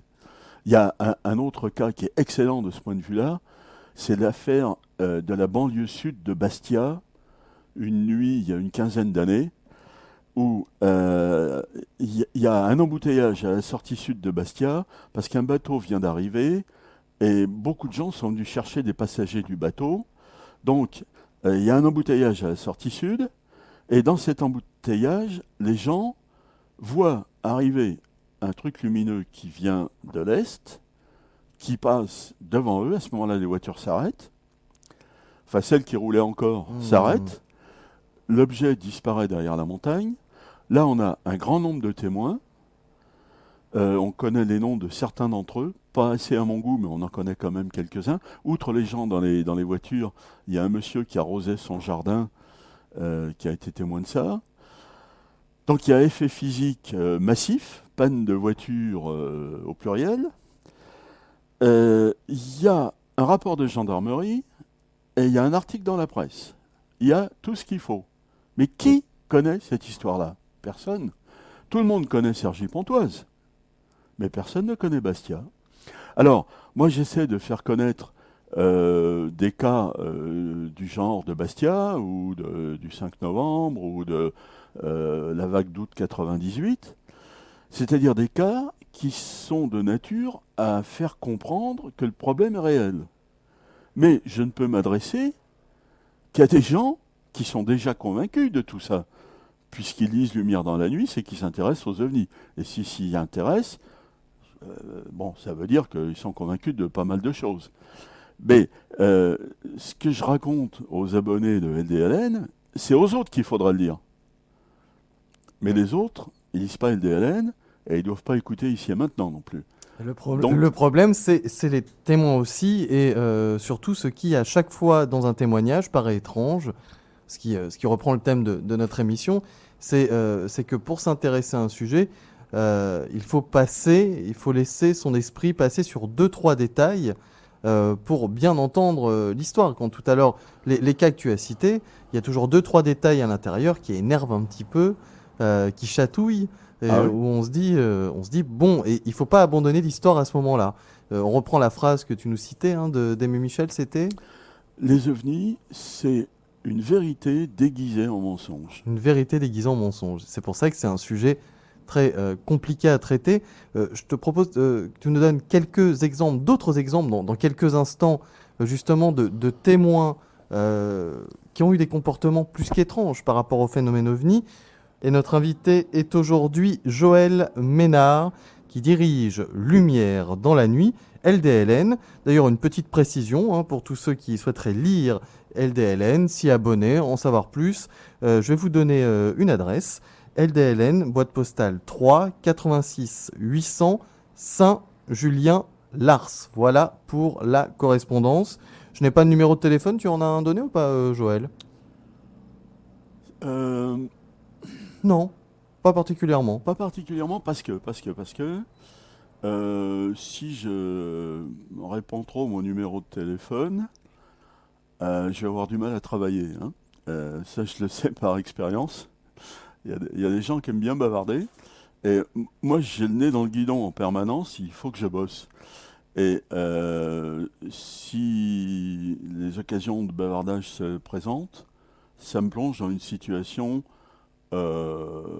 qui peut être affreuse, qui est affreuse. Oui. Alors, bon, En tant que bavard, effectivement, cela dit, tu as beaucoup de mal. si des gens veulent vraiment avoir mon numéro de téléphone, bah, étant donné que je m'appelle Joël Ménard et que j'habite à Saint-Julien-Lard et que je suis même pas en liste rouge, c'est pas trop dur à trouver. C'est 05 49 44 95 60. Mais s'il vous plaît, si vous me téléphonez, d'abord merci. Et deuxièmement, soyez bref. Parce que les conversations longues sont préjudiciables au boulot. Il faut que je le fasse, hein. Je suis tout seul pour faire ça. Et si je bavarde pendant 1 heure, c'est 1 heure pendant laquelle je ne fais pas le travail. Voilà, et vous vous rendrez vite compte que, en fait, même si vous souhaitez être bref, Joël étant un éternel bavard, vous resterez 1 heure au téléphone avec lui. Moi, bavard? Passons sur ce sujet, Joël. Il nous reste plus si longtemps à passer ensemble. Alors, est-ce que tu pourrais nous donner 2, 3 exemples encore d'affaires, d'histoires qui font apparaître des comportements bizarres chez les témoins? Ou Ouais. en tout cas, une négation de rencontre. Alors, ouais, l'exemple auquel je pense, c'est quelque chose de très récent. Là, il n'y a pas une négation, je vois pas en tout cas, une négation de la réalité de la chose dans le récit du témoin, mais je vois quand même quelque chose de très étrange. J'ai été contacté cet été par un monsieur qui est, tout à l'heure on parlait des ronds et des carrés, hein. Alors ce monsieur-là est carré. C'est un jeune retraité qui a fait carrière dans les travaux publics. Et ça devait être un bon parce qu'il est intéressé par tout ce qui est travaux publics, construction, ça l'intéresse visiblement. Et donc il m'a contacté cet été pour me faire part de ce qu'il avait vu il y a bien longtemps, en compagnie de nombreuses autres personnes, puisqu'ils étaient dans un car. Bon, je ne vais pas m'étendre sur cette observation-là. C'est probablement quelque chose qui s'est passé dans la mémorable soirée du 18 mars 72. C'est pas certain à 100%, mais c'est très probable. Bon, donc, j'ai pris le témoignage de ce monsieur, et puis, il m'a recontacté depuis. C'est quelqu'un vraiment, je devrais peut-être pas m'étendre sur ce détail, mais c'est quelqu'un pour quelqu'un de très carré. Il a aussi un côté très aimable. Juste une petite anecdote pour préciser un peu le personnage. Quand il est venu me voir au mois d'août, on a discuté dehors, dans le jardin, parce qu'il faisait beau, il faisait un temps merveilleux. Et bon, je lui ai dit que j'avais du travail par-dessus la tête. Et je lui ai dit, d'ailleurs, vous regardez l'état de l'herbe sur la pelouse, j'ai pas le temps de tondre. Le bouchon du réservoir de ma tondeuse est cassé. La boîte qui vend les bouchons est en congé annuel. Donc ma tondeuse, je peux pas m'en servir. Et puis en plus, j'ai pas le temps de tondre. Vous voyez l'état de ma pelouse. Ça a dû le marquer parce que quelques temps après, pas longtemps après, il m'a téléphoné. Il m'a dit, écoutez, je vais venir, je vais tondre votre pelouse. Ah ben, je lui ai dit, écoutez, non, c'est trop gentil. Mais si. Ah ben, je lui ai dit, non. Ah, il a insisté, et finalement, il a débarqué chez moi, habillé de pied en cap, avec une combinaison, avec un casque anti-bruit, et une puissante débroussailleuse à moteur 4 temps. Et il m'a nettoyé le jardin, comme ça, simplement pour me faire plaisir. Donc, c'est quelqu'un de très carré, mais en même temps de incroyablement aimable. Or, ce monsieur a refait une observation récemment qui est très étrange. Ça s'est produit, je crois, le 24 octobre, dans un endroit qui s'appelle les Estables, en Haute-Loire. Alors, il était là-bas en train de visiter un chantier, comme par hasard. Il a un ami qui habite de façon permanente là-bas et qui est en train de réaliser le chantier d'une future station de ski pour enfants, au pied d'une montagne dont j'ai oublié le nom. Mais ça se trouve aux Estables. C'est grosso modo à l'ouest du mont Mézinc. Donc, le 24 octobre vers 16 heures, ce monsieur il m'a demandé de ne pas dire son nom. Hein. Donc, je ne le dis pas. Il n'était pas très fixé d'ailleurs. Il a choisi non, mais il aurait aussi bien pu dire oui. Bon, enfin, il a dit non. Alors, je ne dirai pas son nom. Il était en compagnie de son ami et de 2 autres personnes. Et son ami leur expliquait tout ce qu'il faisait pour installer la station de ski.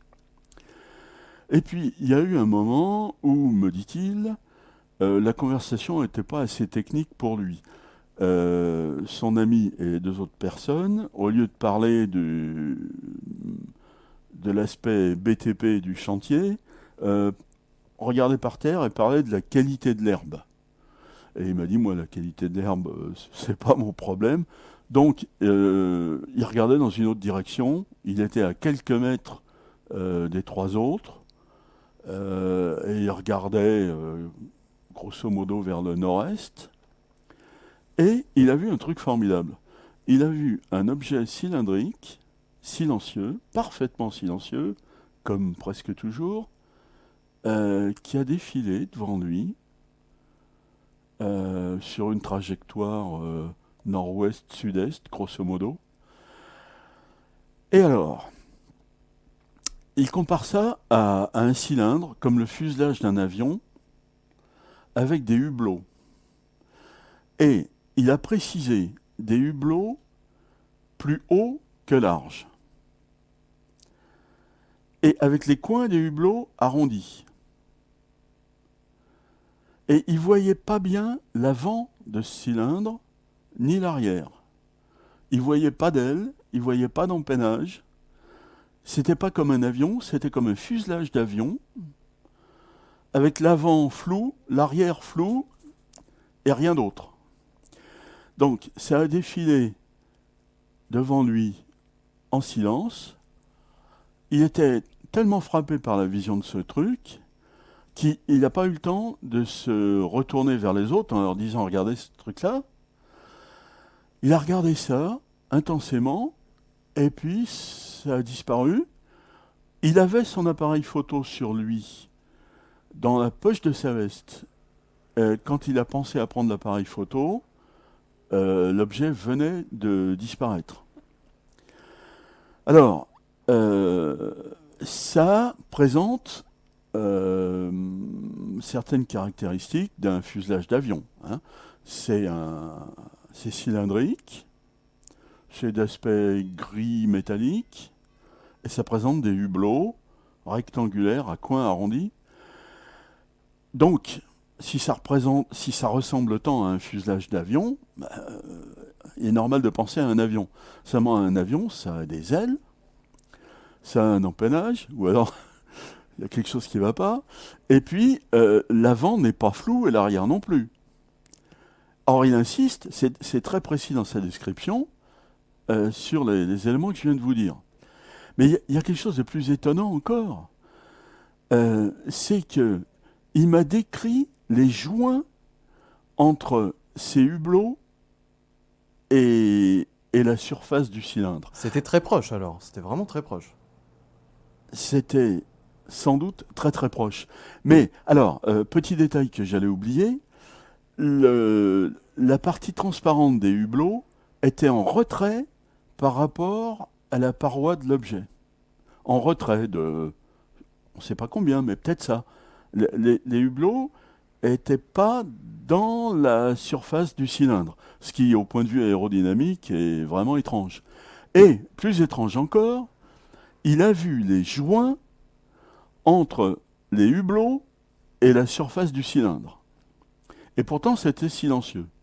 Alors, ça, c'est pas possible que ce soit un avion. D'abord parce qu'il ne le décrit pas comme un avion.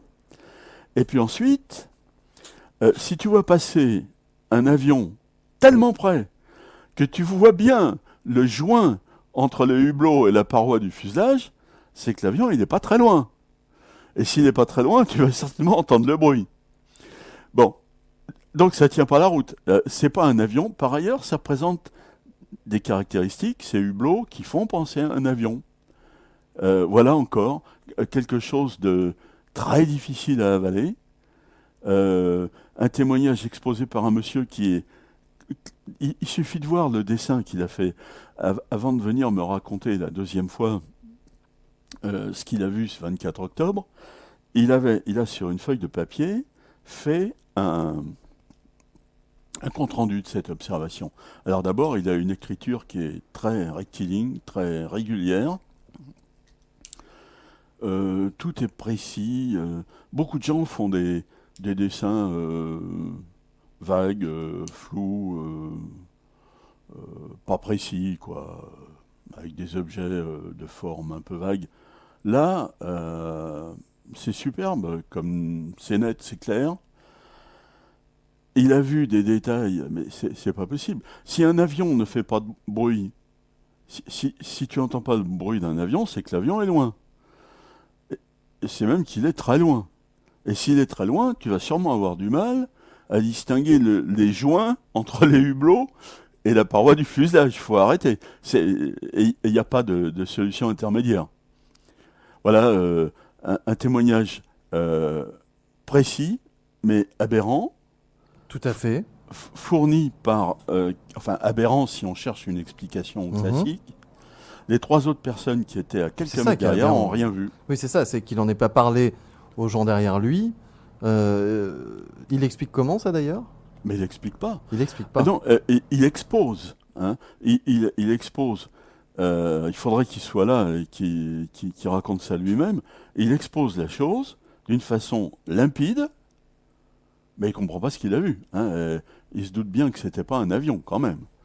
Alors, il y a d'autres exemples de ça. Je me souviens du témoignage de Monsieur Relier, qui, un soir, avait vu, avec d'autres personnes, parce qu'il assistait à une espèce de congrès dans un hôtel, et le soir, vers 22 heures, lui-même et d'autres personnes qui assistaient à la réunion ont vu un objet lumineux qui arrivait et qui présentait des prolongements, un peu comme des piquants d'un oursin.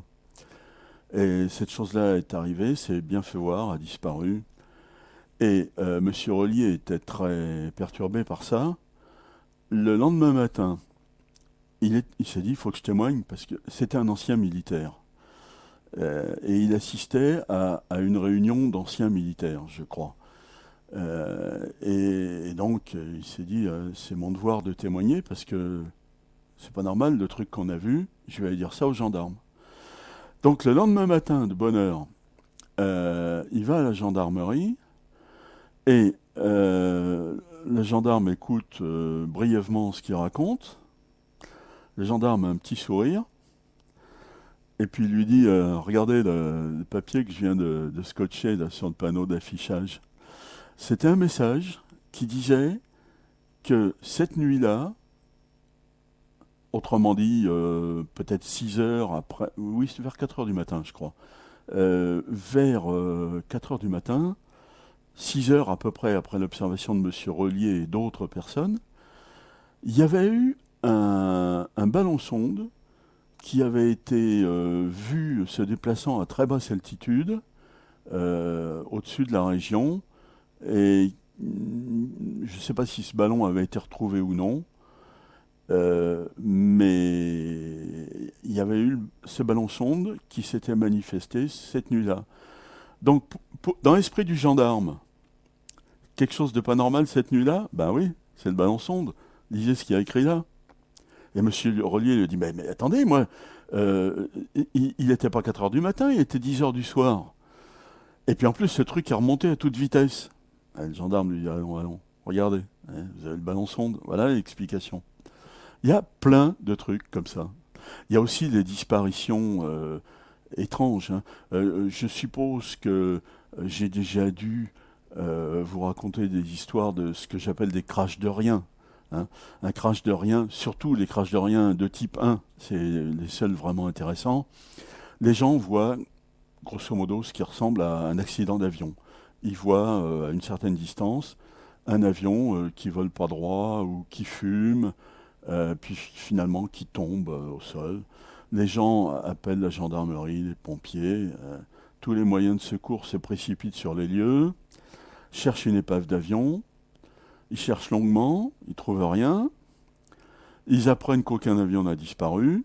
Bon, c'est ce que j'appelle un crash de rien de type 1, quand le témoin décrit précisément un avion ou un hélicoptère, ou il y a des cas de dirigeables dans l'île de la Réunion.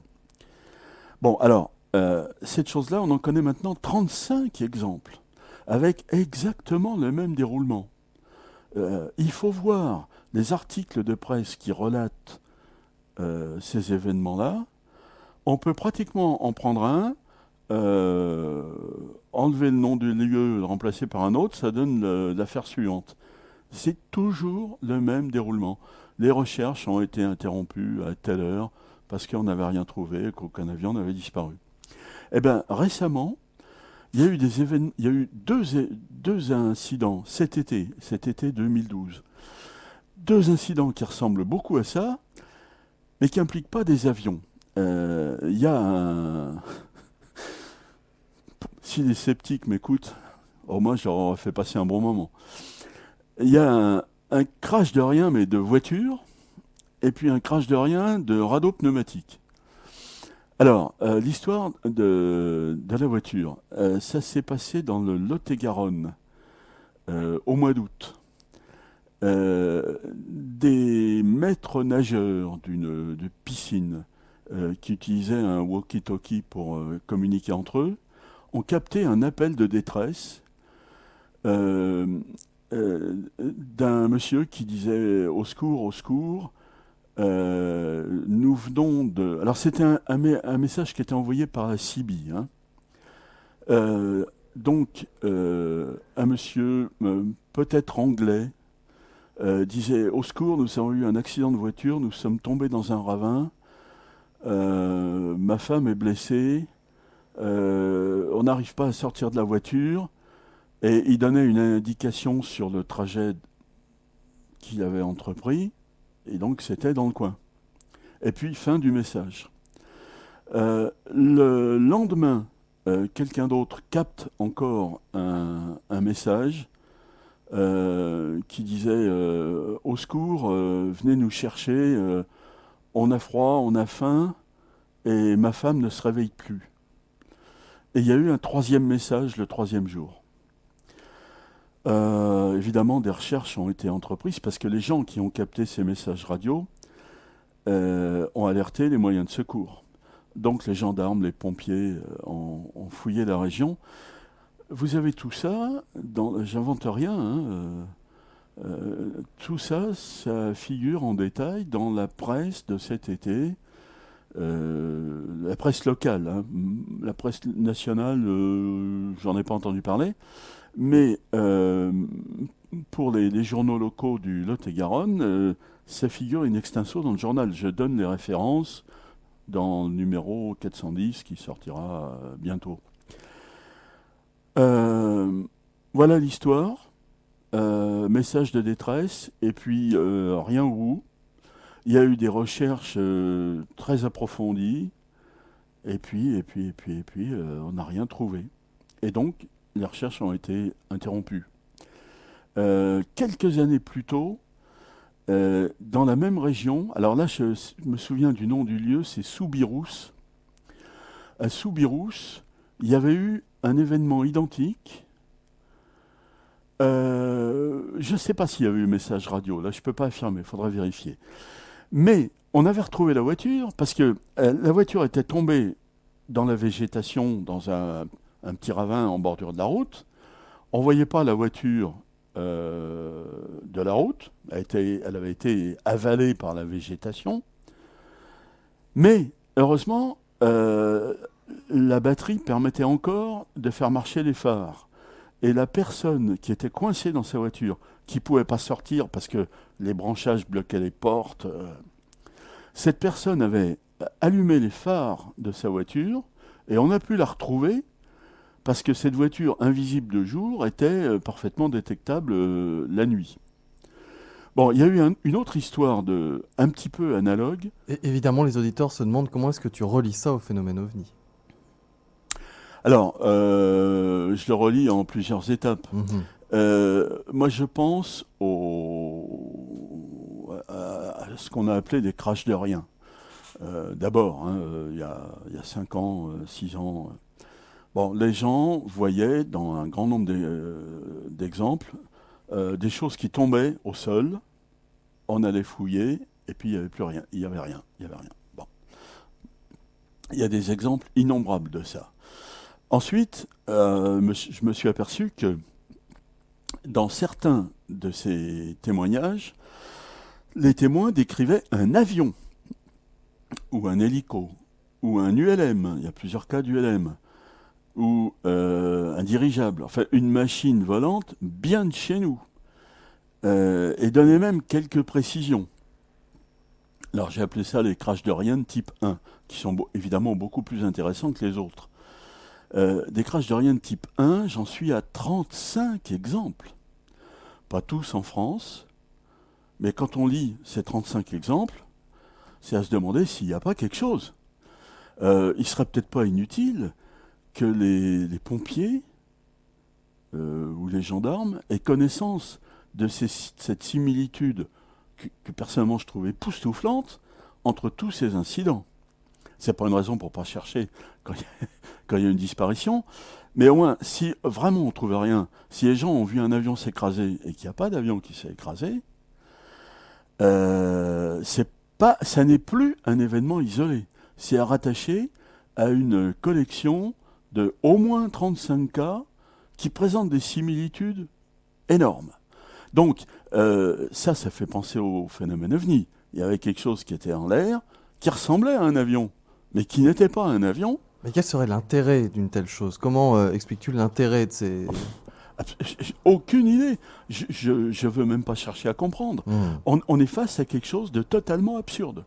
Et récemment, alors il y a eu un autre exemple où il n'y a pas d'avion là, mais il y a un canot pneumatique. Il y a à Cagnes-sur-Mer des touristes italiens qui étaient sur la plage et qui ont vu devant eux, évidemment quand on est sur la plage, en général on regarde du côté de la mer, ils ont vu un gros canot pneumatique avec 3 enfants dedans. 3 enfants habillés, je crois, de couleur vert kaki.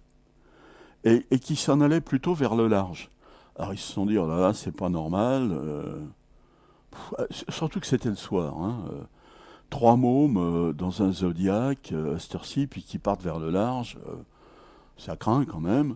Donc ils ont alerté la police. Aussitôt, des recherches ont été lancées. Il y a, comme toujours, un hélicoptère qui est intervenu, qui a Ah oui, j'ai oublié un petit détail. Ces touristes italiens ont vu ce canot pneumatique avec les 3 enfants, appelons ça comme ça, s'éloigner et puis disparaître. D'un seul coup, ils ne le voyaient plus. Bon, raison de plus pour eux pour donner l'alerte. Il y a eu des recherches, tout ça est raconté dans les journaux locaux d'il y a un mois à peu près. Donc l'hélico est venu, a ratissé la zone de long en large, a trouvé un type qui faisait de la planche à voile ou des choses comme ça, mais rien d'autre. Et personne n'a signalé de disparition d'enfants. Alors, je relis ça au phénomène OVNI d'une façon un peu floue. Évidemment, là, c'est plus un objet volant, c'est un objet flottant. Par contre, il est parfaitement non identifié. Et il a adopté un comportement qui est celui de certains objets qui, eux, sont volants. C'est les crashs de rien de type 1. Joël Ménard, il nous reste 5 minutes à C'est pas passer assez. ensemble. Je sais bien que c'est pas assez, mais je sais aussi que tu vas revenir nous voir. Il nous reste 5 minutes à passer ensemble. En conclusion, justement, par rapport à tous ces témoins OVNI, ce sur quoi tu travailles en ce moment et leur bizarre attitude lorsqu'ils rencontrent quelque chose. Sur quelle piste travailles-tu? Qu'as-tu à nous dire pour conclure cette émission? Dire que je travaille sur une piste, je travaille toujours sur la même piste, c'est de voir ce que sont les témoignages, ce que sont des rencontres vécues par les gens, puis de voir ce qui en ressort. Et en gros, là, je viens de vous dire, pas tout ce qu'on trouve, mais ce qui me venait à l'esprit, hein. Bon, alors, ce qui me paraît capital dans tout ça, c'est que ça devrait changer complètement l'idée qu'on se fait du phénomène OVNI par rapport du phénomène OVNI et de la situation que ça crée par rapport à la situation qu'on a connue il y a 40 ans, 50 ans.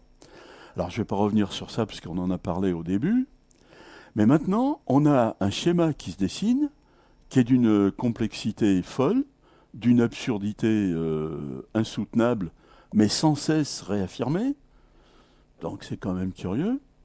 À mon avis, ça devrait déboucher, si les gens étaient raisonnables, sur une évolution de la situation. Euh, les gens qui sont des croyants fervents en l'existence des ovnis devraient bien réaliser tout ce qu'il y a euh, d'incroyable, d'invraisemblable dans les histoires d'ovnis, dans toutes les histoires d'ovnis, sauf les observations à grande distance. Parce que c'est quelque chose de capital qui justifie, en partie seulement, mais qui permet de comprendre la réaction de rejet des autres. Quant aux autres, ceux pour qui les ovnis c'est des bêtises, ils devraient peut-être jeter un petit coup d'œil à tout ça, voir si dans le fond il n'y a pas quelque chose de vrai. Moi je les mets au défi, enfin je les mets au défi depuis, ça fait 25 ans que je les mets au défi. La réaction, je l'attends plus. Mais ils devraient regarder si par hasard il n'y aurait pas quelque chose qui tient la route dans les témoignages du 5 novembre 90. Ils se sont bien gardés de le faire. Ils devraient regarder ce que sont les 35 rapports sur des crashs de rien de type 1, et ils verraient que c'est le même scénario qui se reproduit à l'identique. Je ne sais pas ce qu'il y a derrière tout ça. Je me dis que probablement la psychologie devrait intervenir. Les psychologues auraient certainement un rôle à jouer si on veut aboutir à une meilleure compréhension de tout ça. Mais si le rôle de la psychologie consiste à dire les témoins sont cinglés, ou à ne surtout pas le dire d'ailleurs, mais à le laisser entendre, alors là, c'est pas la peine, hein. Ils peuvent rester dans leurs chères études, mais je crois que ce qui serait souhaitable, ce serait qu'il y ait une espèce de rapprochement entre les points de vue. Mais pour ça, il faudrait admettre qu'on n'a pas affaire à un phénomène ovni bouleversant, mais relativement simple, comme dans les années 50. On a affaire à un truc tordu, avec des tas d'éléments invraisemblables, et puis à un phénomène qui touche pas tout le monde. Les témoins privilégiés, et il y en a beaucoup, c'est pas la majorité de la population, certainement, mais il y a quand même pas mal de témoins privilégiés, de gens qui ont droit à une observation, pas à intervalles réguliers, mais presque. Bon, ces gens-là sont aussi crédibles que les gens qui n'ont rien vu.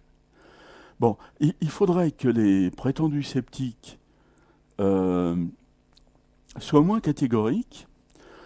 Il faudrait qu'ils arrêtent de fermer les yeux sur des choses comme le 5 novembre, le 31 mars 93, la vague d'août 98, qu'ils ignorent superbement, et puis qui constatent, comme nous, l'intense absurdité des témoignages rapprochés.